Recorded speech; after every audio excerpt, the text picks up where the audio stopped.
இப்போ வந்து நான் இந்த வருஷம் நான் கேட்டே ஆகணும். இப்போ நீங்க சொன்னீங்கல்ல, இந்த டஸ்கி இது சில பேர் என்ன சொல்றாங்க அப்படின்னா, உன்னை க்ரூம் பண்ணிக்கணும், அழகா மாத்திக்கணும் அப்படின்ற மாதிரி சில ஆமா பேர் சொல்றாங்க. சில ஆமா பேர் சொன்னாங்கன்னா, நேச்சரா இருக்கிறது தான் அழகு. உன்னை வந்து இந்த மாதிரி ப்ராடக்ட்ஸ்லாம் யூஸ் பண்ண வைக்கிறதுக்காக உன்னை வந்து டிமோட்டிவேட் பண்றாங்க. 2 விதமாவும் சொல்றாங்க. இதுல எது சரி நீங்க நினைக்கிறீங்க? உங்களோட கான்ஃபிடன்ஸ் தான். எனக்கு வந்து நான் இப்போ கான்ஃபிடென்ட்டா இருக்கேன். முன்னாடி கேட்டா நான் கான்ஃபிடென்ட்டா இல்ல. என்ன பொறுத்த வரைக்கும் இப்படி இருந்தாதான் அழகுன்னு எனக்கு நானே ஒரு பியூட்டி ஸ்டாண்டர்ட் செட் பண்ணிட்டேன்.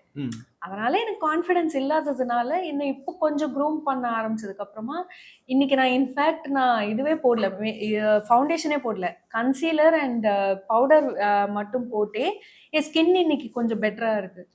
முன்னாடி ஸ்கின் ரொம்ப மோசமா இருக்கும். ஸோ கான்ஃபிடென்ட் இல்லை. இப்போ என்ன நான் க்ரூம் பண்ணதுக்கு அப்புறம் ஸ்கின் ட்ரீட்மெண்ட்லாம் லைக் கெமிக்கல் ட்ரீட்மெண்ட்ல இந்த முல்தானி மெட்டி இந்த மாதிரியான திங்ஸ் எல்லாம் 25 ரூபாயில வாங்கின மாற்றம் தானே இது.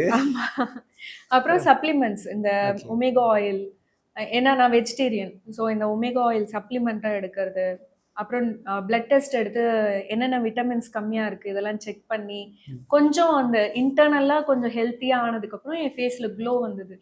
ஸோ அதனால இப்போ நீங்கள் பார்த்தீங்கன்னாலும் தெரியும் பவுடர் தான் இருக்கு. ரொம்ப தள்ளி இருக்கீங்களே. சொல்றேன் நான்.